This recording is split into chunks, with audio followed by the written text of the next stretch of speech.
اعوذ باللہ من الشیطان الرجیم، بسم اللہ الرحمن الرحیم۔ پیارے ناظرین، آج ہم آپ کے سامنے سلطان صلاح الدین ایوبی اور ایک لڑکی کا واقعہ بیان کرنے جا رہے ہیں۔ سلطان صلاح الدین ایوبی جو کہ مستقبل کے سلطان تھے، اس پر ایک شاریہ نامی لڑکی نے بد کرداری کا الزام لگا دیا۔ قاضی ابن ارسطو جو کہ سلطان صلاح الدین ایوبی کے استاد بھی تھے، صبح اس مقدمے کو سننے والے تھے۔ یہ الزام ایک عام انسان پر نہیں بلکہ ایک باصلاحیت اور با کردار انسان نجم الدین ایوبی کے بیٹے سلطان صلاح الدین ایوبی پر ایک لڑکی نے لگایا تھا۔ قاضی ابن ارسطو بہت پریشان تھے کہ اگر میرے شاگرد پر لگایا گیا الزام سچ ثابت ہو گیا تو میری ساری زندگی کی تعلیم اور دی گئی تربیت پر پانی پھر جائے گا۔ قاضی نے وضو کیا اور جائے نماز پر اللہ کے حضور سجدے میں گر گئے اور دعا کرنے لگے کہ اے میرے مالک، تیرے با کردار اور نیک بندے پر مشکل وقت آن پڑا ہے تو اس کے لیے اپنی غیبی مدد فرما اور اس کی عزت کی حفاظت فرما۔ بے شک تو ہی عزت دینے والا ہے۔ میرا دل نہیں مانتا کہ صلاح الدین کسی کی طرف بری نظر بھی اٹھا کر دیکھ سکتا ہے، لیکن دوسری طرف شاریہ نامک لڑکی پورے وثوق سے صلاح الدین کا نام لے رہی ہے اور ان پر اتنا بڑا الزام لگا رہی ہے۔ دوستوں، واقعہ کچھ اس طرح ہے کہ جب سلطان نور الدین جنگی اپنی سلطنت پر قائم و دائم تھے تو سلطان صلاح الدین ایوبی کا ایک شاریہ نامی لڑکی نے الزام لگایا کہ صلاح الدین ایوبی نے مجھے اکیلا پا کر میرے ساتھ زبردستی کرنے کی کوشش کی ہے۔ تمام لوگ حیران تھے کہ کیا صلاح الدین اس طرح کا کام کر سکتے ہیں۔ کسی کو یقین نہیں آ رہا تھا، کوئی کچھ باتیں کرتا اور کوئی کچھ باتیں بناتا۔ اگلی صبح سلطان نور الدین جنگی کی موجودگی میں قاضی ابن ارسطو نے اس مقدمے کو سنا تھا اور صلاح الدین ایوبی پر فرد جرم عائد ہونے کے بعد سزا سنائی جانی تھی۔ صلاح الدین ایوبی ساری رات بخار میں تڑپتے رہے اور اللہ سے دعا کرتے رہے کہ اے میرے مالک، تو ہی میری مدد فرما، تو ہی بہتر جانتا ہے، تو ہی سب سے سچا ہے، بے شک میری مدد کرنے والا ہے، صرف تو ہی ہے۔ فجر کا وقت ہوا تو صلاح الدین ایوبی کا بخار بہت زیادہ تھا۔ آپ نے وضو کیا اور نماز کے لیے کھڑے ہو گئے۔ نماز سے فارغ ہونے کے بعد اللہ کے حضور سجدے میں گر کر دعا مانگی اور کہا، اے میرے مالک، تو ہی میری عزت رکھنا۔ وہ دن نجم الدین ایوب خاندان کے لیے بہت ہی عجیب اور آزمائشوں سے بھرا تھا۔ لوگ بڑی بےتابی سے اس لمحے کا انتظار کر رہے تھے کہ جب سلطان نور الدین جنگی کی موجودگی میں قاضی ابن ارسطو مقدمے کو سنیں گے اور صلاح الدین ایوبی کے ساتھ کیا کرنا چاہیے اس کا فیصلہ کریں گے۔ چونکہ اس وقت کچھ لوگ تو نور الدین جنگی کے خلاف تھے اور اسی طرح کچھ لوگ نور الدین جنگی کے ساتھ بھی تھے، اس لیے لوگوں کے ذہن میں بھی طرح طرح کے خیالات رونما ہو رہے تھے۔ سورج طلوع ہو چکا تھا، سلطان نور الدین جنگی اپنے دربار میں حاضر ہو چکے تھے اور ان کے بائیں جانب قاضی ابن ارسطو کی مسند تھی اور نیچے صلاح الدین ایوبی ہاتھ باندھے کھڑے تھے۔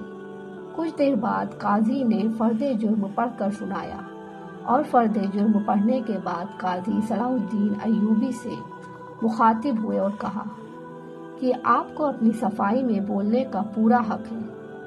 قاضی کی بات ختم ہوتے ہی صلاح الدین ایوبی قاضی سے مخاطب ہوئے اور کہا، قاضی صاحب، جس لڑکی کو میں نے دیکھا نہیں، جسے میں جانتا نہیں، اس کے ساتھ میں کچھ اچھا یا برا سلوک کیسے کر سکتا ہوں؟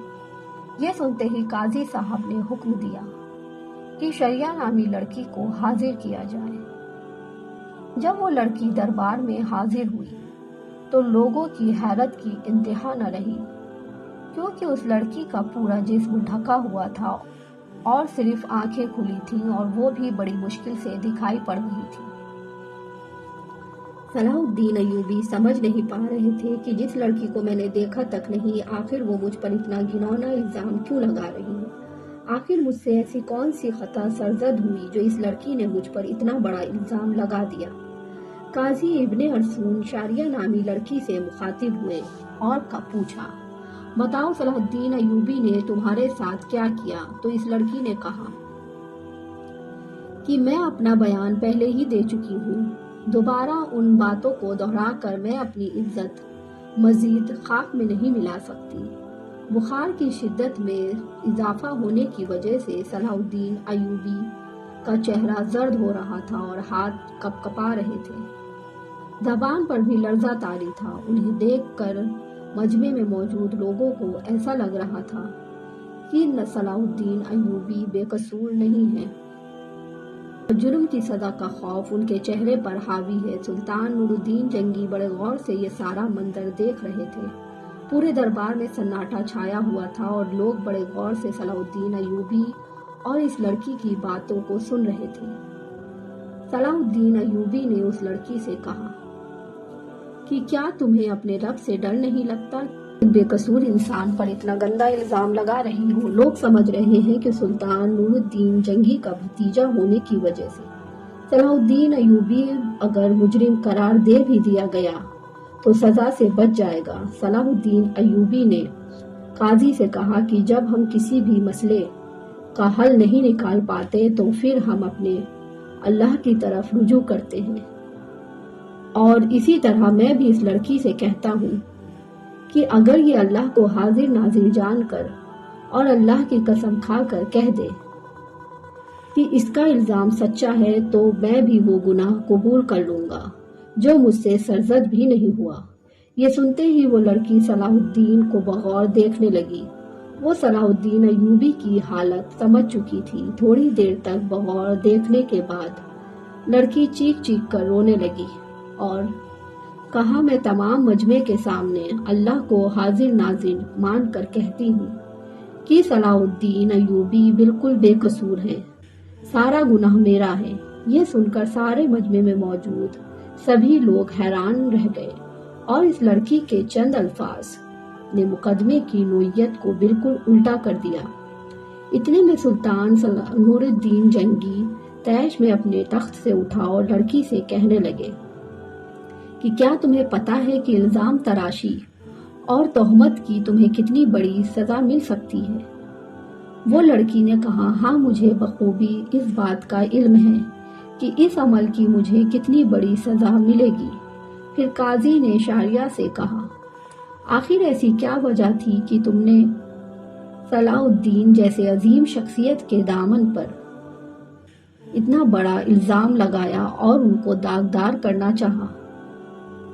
لڑکی خاموش رہی اور ساتھ ہی اپنی آنکھیں جھکا لی، لیکن جب سلطان صلاح الدین جنگی نے لڑکی کی طرف دیکھا، غصے میں دیکھا، تو وہ زیادہ دیر خاموش نہ رہ سکی اور کہنے لگی، اے میرے سلطان، میں جانتی ہوں کہ مجھ سے بہت بڑا عظیم گناہ سرزد ہو گیا ہے جس کی تلافی بھی شاید ممکن نہ ہو، کیونکہ جو داغ صلاح الدین ایوبی کے کردار پر لگا ہے وہ شاید چاہتے ہوئے بھی میں نہ مٹا سکوں، لیکن یہ سب کام کرنے کے لیے میں مجبور تھی۔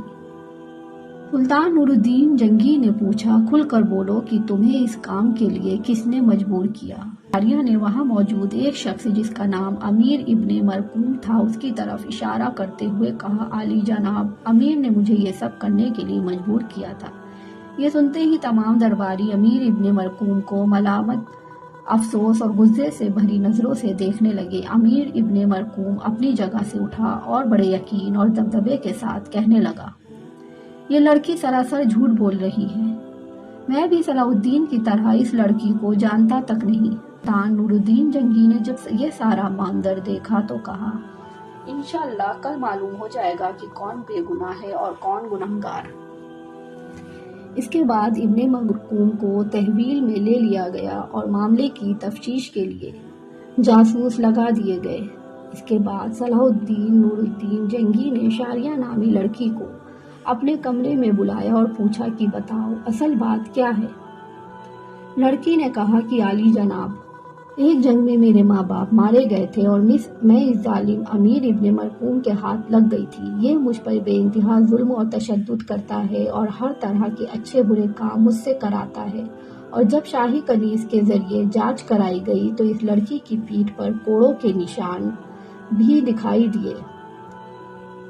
اور ادھر سلطان نور الدین جنگی کے خاص جاسوسوں نے شاریہ اور امیر ابن مرقوم کے بارے میں ساری معلومات اکٹھی کر لی اور ان کے آپس کے تعلقات کو سلطان کے سامنے بے نقاب کر دیا۔ یہ دیکھ کر سلطان نے اگلے دن پورے مجمع کو ایک جگہ پر اکٹھا ہونے کی دعوت دی، اور یہ دعوت اس لیے تھی کہ قاضی ابن مرقوم کی سزا لوگوں کے سامنے منظر عام پر دکھا سکے اور لوگ ان کی سزا سے عبرت حاصل کر سکے۔ دور دور سے لوگ امیر ابن مرقوم پر انجام دیکھنے کے لیے آئے۔ جب اس کو میدان میں لایا گیا تو سخت زنجیروں میں جکڑا ہوا تھا۔ لوگ اس کو ملامت بھری نظروں سے دیکھ رہے تھے۔ شریعت کے مطابق بہتان تراشی کے جرم میں اسے 70 کوڑے مارے گئے، اور اس کے ساتھ ہی سلطان نور الدین جنگی نے اسے شاہی عہدے سے ہٹا دیا اور اس کی تمام زمین و جائیداد ضبط کر کے صلاح الدین ایوبی کو دینے کی دعوت کی۔ لیکن صلاح الدین ایوبی نے یہ کہتے ہوئے ٹھکرا دیا کہ میں کسی کا مال اپنے حصے میں رکھ کر غاصب نہیں بننا چاہتا، اور اس طرح سلطان صلاح الدین ایوبی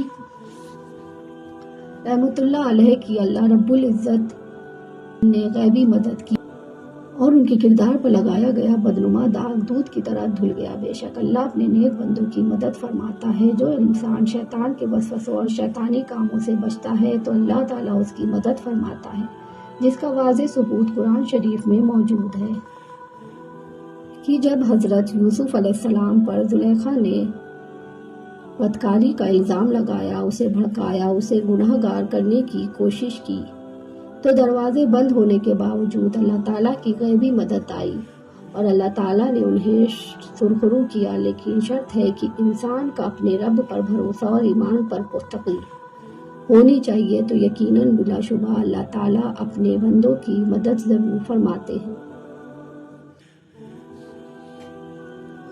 پیارے ناظرین، آج کی ویڈیو آپ کو کیسی لگی؟ ویڈیو پسند آئی ہے تو ویڈیو کو لائک، اور چینل پر نئے ہیں تو چینل کو سبسکرائب ضرور کریے گا۔ انشاءاللہ اگلی ویڈیو کے ساتھ جلد ہی حاضر ہوں گے۔ اللہ حافظ۔